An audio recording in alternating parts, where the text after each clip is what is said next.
Good morning, ladies and gentlemen. My name is Priyajit Debsarkar.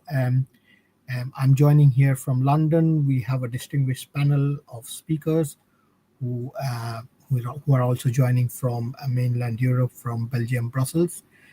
Just to give a very brief introduction, Bridge Bangla Foundation is a non-profitable charitable organization in the UK, and we represent pluralistic principles of the Bengali culture, identity, arts, and we try to ensure that the restoration and improvements in the pluralistic principles, inclusiveness, is maintained, and we keep on writing, publishing articles, news, webinars. It's one of them. We have multiple platforms. So in today's webinar series, we will try to discuss and take a deeper dive into as to what happened in Bangladesh on the 5th of August 2024, and after 1 year as an external observers from the outside, as you may say, how we are seeing the things panning out, what are the challenges, and what difficulties or obstructions which are there and which could be mitigated. So this is our topic of discussion for today. We've got a very distinguished panel here. Our first speaker is Mr. Christopher Blackburn, and he will be unfortunately not joining us online. He has got an emergency, but he has sent his video submission, so I'm going to play that. Just a very brief background on Christopher. He is the executive editor of Narrativa 360, which is an independent English language digital based think tank in the UK, and they try to raise their voice against violence, radicalization, authoritarian control, secular, neutralist worldview. So this is his background. He's also the communications editor, or the communication director, beg your pardon, for the European Bangladesh Forum, and he has appeared in world-class stages like the United Nations Geneva, Brussels Parliament, and the UK Parliament, and made critical interventions. So without any further ado, I'm going to play the video message of Christopher first, and then we'll come to our second distinguished speaker.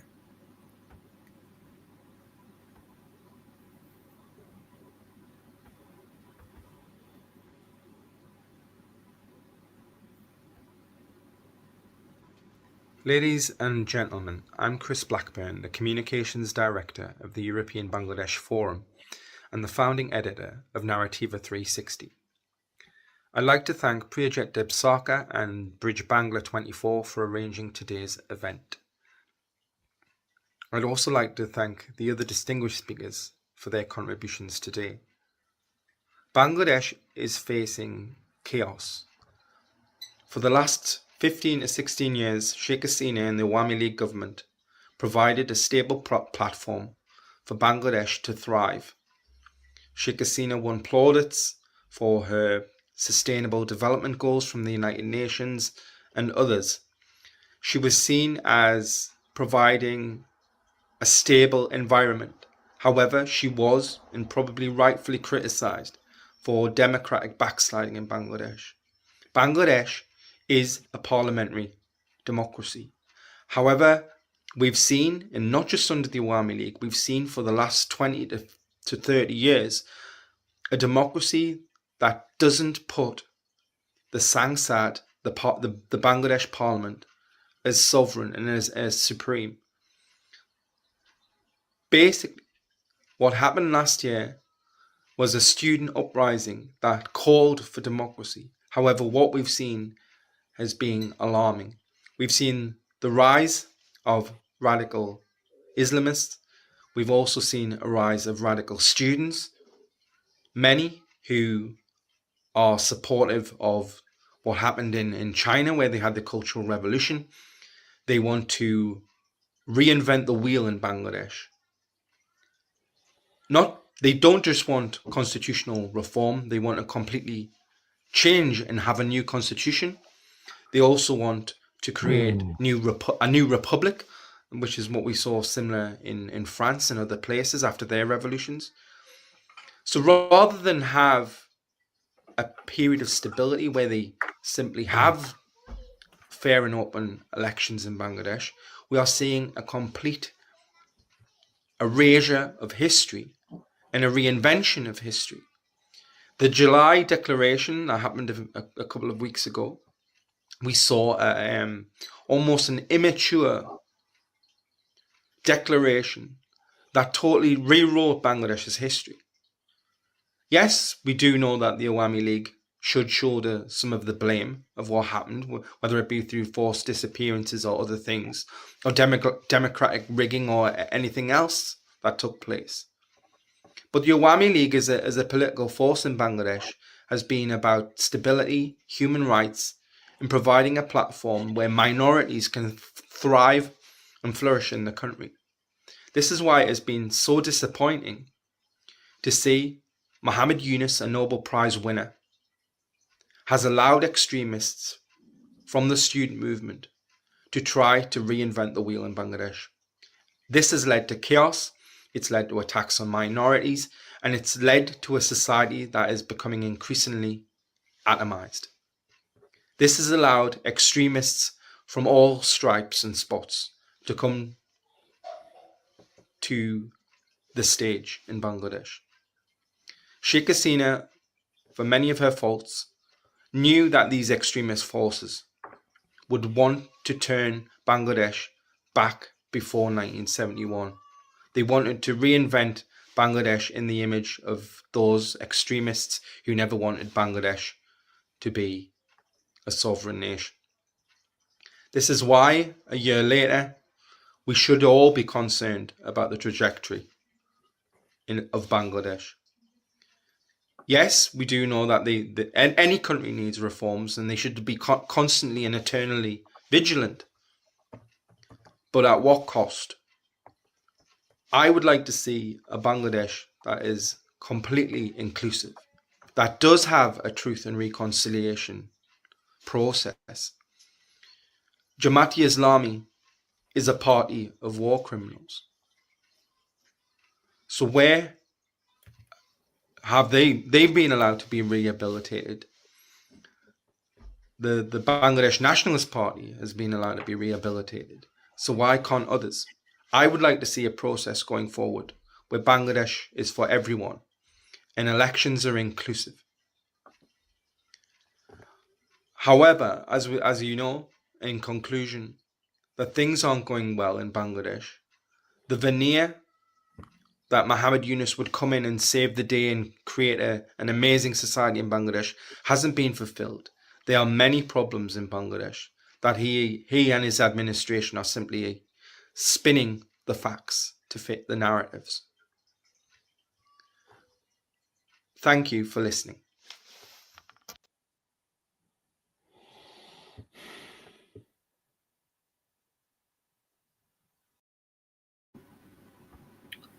Thank you very much, Christopher. We are very grateful for your submission. It would have been a pleasure if he was here amongst us and we could have taken a few questions.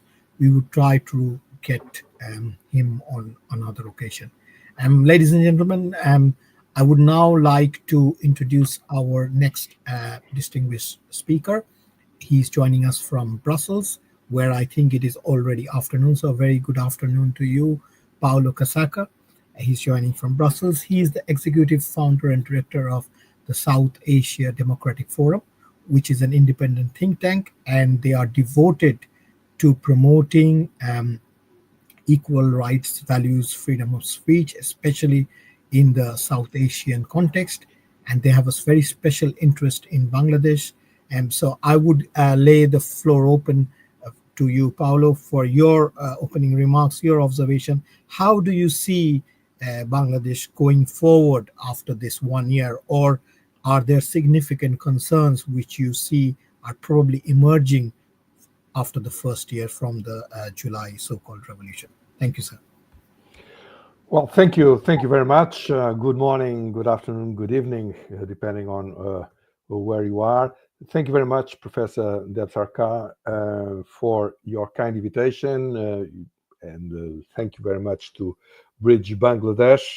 I think it is a very worthy opportunity. We are just the 16th, we are just the day after the 50th anniversary of the barbaric assassination of Mujibur Rahman, who founded the country. His barbaric assassination, and dozens of his family members, including children, women, whomever the assassins met. Was a very, very, very dark day, 50 years ago, and I think that most of us that lived these days, and even myself. I mean, I did already as a kid. You know, I was accompanying, well, of course, from a very unconscious Western attitude, but it was very very effective.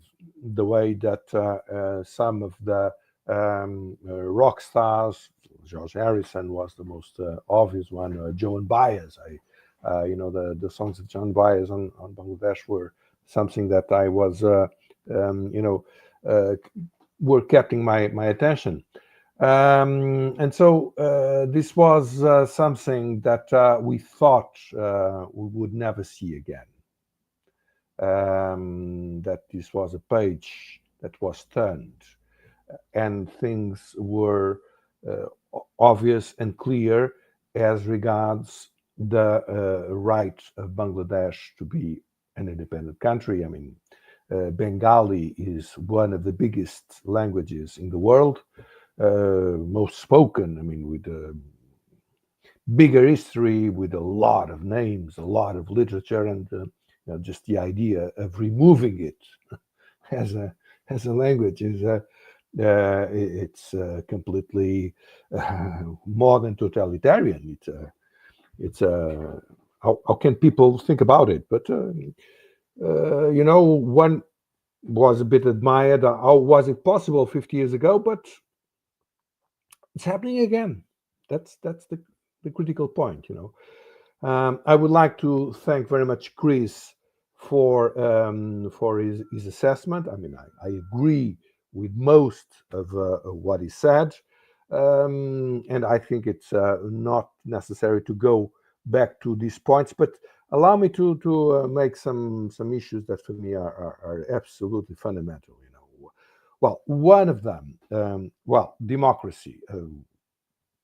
Looking at the history of Bangladesh from 71 to the present days, I think that it's not possible for any objective observer to say that there were better 15 years than the ones that were ruled by Sheikh Hasina. And from every point of view, from the economic, I mean, the indicators are there, from the social, not so obvious, but yes, there were very important steps, namely regarding the promotion of women. And politically, one cannot have illusions. And unfortunately, the history of Bangladesh was marked by military dictatorship. And when it was not the military dictatorship, normally it was not the elections that made the change of governments. It was more the fight on the streets. That's the reality. I mean, even the Sheikh Hasina government that took place in 2009, I mean, it took place after 2 years where the military, and Mr. Yunus already were trying all they could to prevent free and fair elections, and actually to prevent Sheikh Hasina to reach power. Only after 2 years of maneuvering and all of this supposedly caretaker governments that become, indefinite governments. Only after 2 years they allowed elections, and they or a position of weakness, and so we had a government of Sheikh Hasina. But of course, yes, I mean, I agree with Chris. Obviously, democracy was far from perfect during Sheikh Hasina, but let's see things very clearly. The most important opposition party was the BNP, and the BNP leader was, and he still is, exiled in the United Kingdom after being tried in a fair trial, not these masquerades that we are seeing around nowadays, in a fair trial, and sentenced for terrorist acts that led to the killing of dozens of people. As simple as that. The United Kingdom had no objections receiving him as an exiled. I mean, he's still there, but not a question of receiving Sheikh Hasina. It's very telling from the United Kingdom. For instance, the United Kingdom, the West in general. But if I were to make a precise, responsibility, address a primary responsibility, it's certainly the United Kingdom. Even its influence in the European Union that continues, even not being there.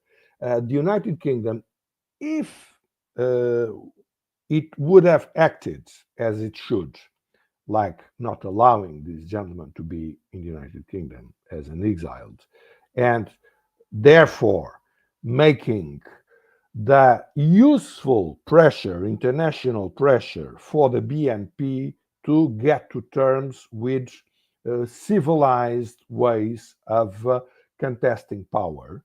If the United Kingdom would have done that, if the whole of the international community would have had a positive pressure for observation of the elections to be sure that things were done according to the book, things would have been different. I mean, the responsibility of the fact that in January 2024, when I was there and I observed the elections, for the elections not to be what they should have been, it's not primarily from Sheikh Hasina. It's not true. I mean, it's from BNP that boycotted it. They could have contested it if they wanted. They did not want. And the international community that did not act as it should. Actually, it was, for me, obvious, very obvious. I saw it everywhere, namely in the context of the Qatar Gate in the European Parliament, how the Subcommittee for Human Rights was completely skewed for making of Sheikh Hasina a terrible dictator, which is completely nonsense. It's not true. She might not have been there are no saints and no ideals. I don't believe in any ideal system and any ideal government. But of course, that fundamentally it was a democratic government where mostly freedom of expression existed, much more than now. It's obvious. Even if you could see, I was told, for instance, they have been pressing A, B, and C and promoting D, E, and F. Okay, but nothing to do with what happens now. I mean, there was not the prisons were not full of journalists. The censorship was not what it is in our day. I mean, it's quite clear. Only those who do not want to see don't see it. Okay, but I was there in January 2024, and I can testify that contrarily to what organizations that made part of the chorus to destabilize the government of Bangladesh, for instance, this Bangladesh Transparency International that is sponsored now. You go to the website and you don't find it any longer, but it was there before. The USAID now is the main sponsor. It was not only USAID, it's the Soros machine, which is the major transmitter of the Islamist fanatics' directives and points of view in the world stage. It was there as well. And so what they said, I mean, I read their report. I mean, it's completely nonsense. I mean, they lied. They lied on what they said they observed. I'm not saying that the elections were perfect. No, no. I mean, several things should not have been done the way they were. And actually, I was in the process of producing, a report with a lot of recommendations. But the the ground system, where you have, a huge mobilization of the civil society to organize the voting polls, the voting chambers, the procedures. They are very, very sound. They are very good. And that's why, in 71, the Awami League won the elections against the will of Pakistan. This was so because it is the system exists and it is sound. Of course, that if there is an overall climate of terror, like it is now the case, there is no possibility of a free and fair election, obviously, because no one will dare to denounce the wrongdoings. But if when it's not the case, and that was not the case, I mean, what was said about the elections, interferences, and so on by this organization that was part of this very wide group of propaganda to destabilize and to create the conditions for the coup. I mean, I saw it in January when I was there. When I saw this quota system, anti-quota system, okay, of course, it's a popular thing. I mean, in India, for instance, it's perhaps one of the biggest issues. Actually, this the affirmative action has actually more to do with India than with the United States, contrary to what some people think. But it has a lot of drawbacks, and of course, there are genuine concerns about that. But of course, that this was not the issue. By the way, the first thing that these guys that got into power, the Yunus group, got into power was to reinstate a quota system for their own people, for their supposed heroes. So they made a revolution because of the quota system. The first thing they do is to make a new quota system. Okay, but that's a detail. The most important thing is that I understood it was. I mean, whoever knows Bangladesh, whoever understood that the main problem of Sheikh Hasina was, I would not say it was a lack of democratic credentials. Not at all. Not at all. The main problem was that I mean, it's not a criticism, it's just an observation. She tried to appease the Islamist establishment. I mean, not the Jamaati Islami leaders that had blood on their hands. I mean, she made them an example. And, the Muslim Brotherhood Network did not forgive her. And that was the reason why that they plotted to throw her out as soon as possible. But other than this, I mean, Islamism was growing. And even an outsider that was just going there from time to time, I mean, it was obvious. I mean, just looking at the way women dressed the first time I was in Bangladesh in 2012 and the last 2024, in January, just looking at this, and the conclusion was very, very obvious, that this was not by chance. And she thought that just, sentencing the criminals in the top of Jamaati Islami, that would have been enough. It was not. And we can see that this culture, this anti-human culture, because what you see on a daily basis, these gruesome assassinations, the way that these mobs assassinated first policemen, and they hanged the policemen, on the streets, and the way that they murder minorities, they aggress women, they murder everyone, with the details of barbarity that shock every civilized person. this culture did not appear from one day to the other. This culture was there. And so Sheikh Hasina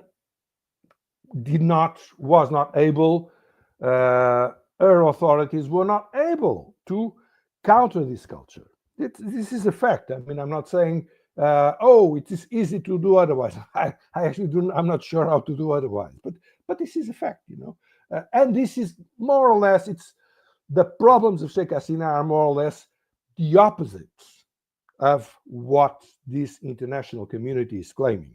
This international community is parroting what Qatar and all the Islamists are saying. They don't know what they are speaking about.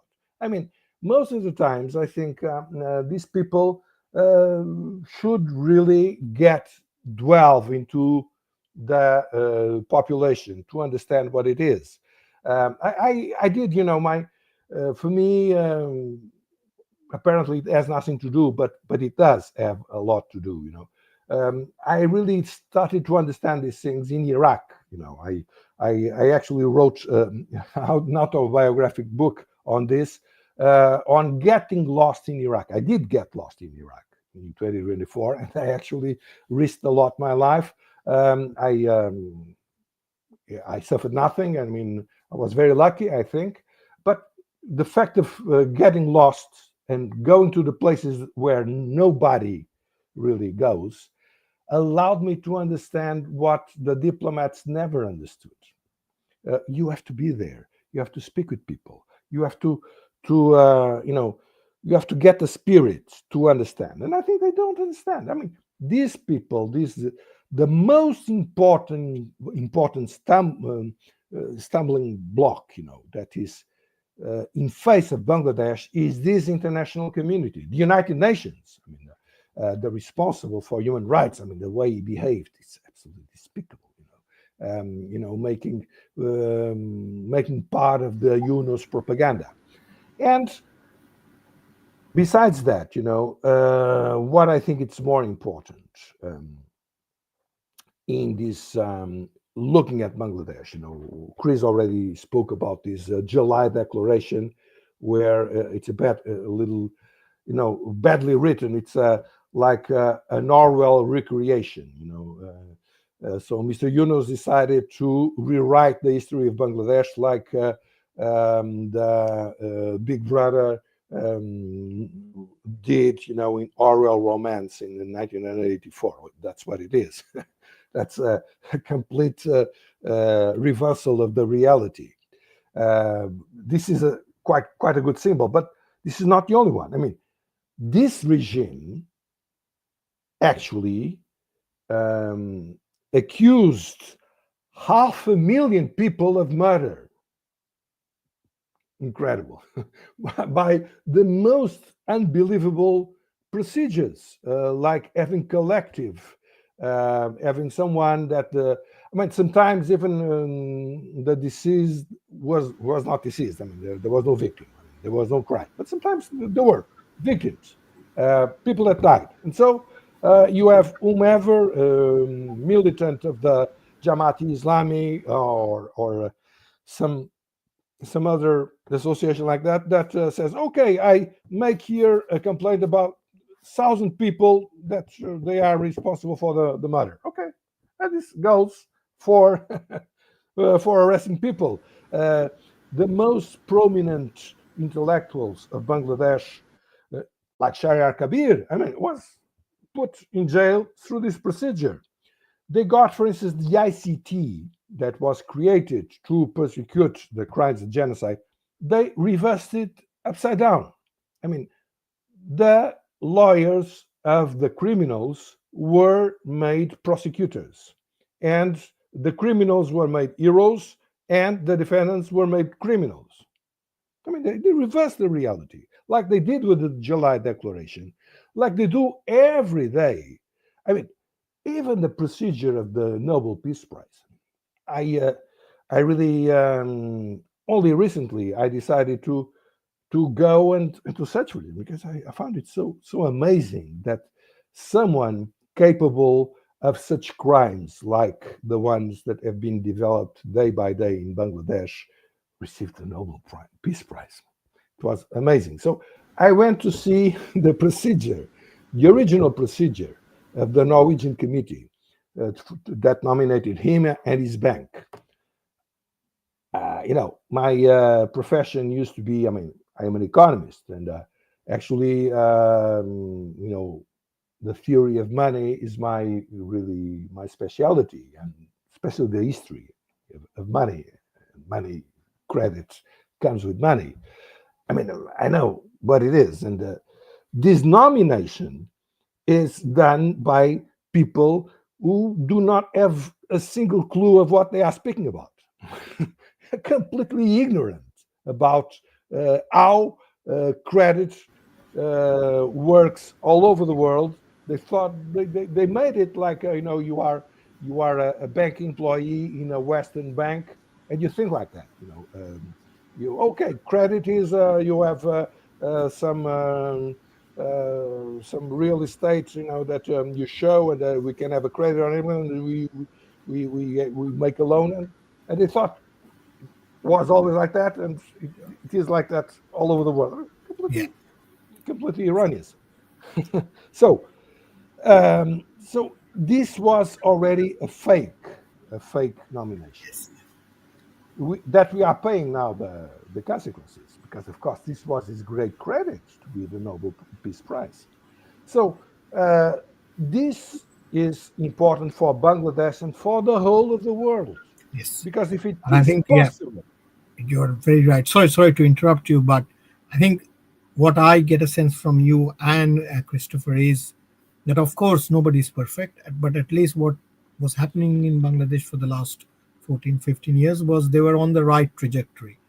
They were evolving, they were developing. Of course, it is a process of, churning and getting it perfect. Nobody gets it right the first time, but at least they were on that path. So I think we have come to the very last segment. So we'll just have a 1 minute final submission. So apart from the UK, because you are in EU, like Brussels, you are in the very near to the Brussels Parliament and other organs of the European Union.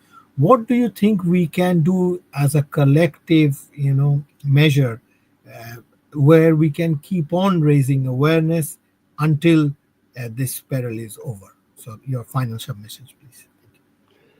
Yeah, I think we have to come with facts to the international community, very, very clear facts, nothing but that. With these very clear facts, I think if people will open their eyes, we will make our case. Thank you so much, Mr. Kasaka. It was very insightful and enlightening for me to have heard you, and I was not aware of your background, and well, I was aware of your background, but not as an economist and your travels in other parts of the world, including Iraq. So maybe that is food for thought for our next time. But I don't think there is any other questions. So we will write a brief about today's description, like today's event, and in the description we will give the relevant points which has been discussed. We'll publish. Urge our viewers to have a read, and wherever you are, please kindly raise our voice, raise awareness, and that is the least we can do. So thank you very much. I would also like to thank Chris for joining us, and I will take your leave now, and then we will see you at another session at another month. Thank you. Bye-bye. Thank you. Bye-bye.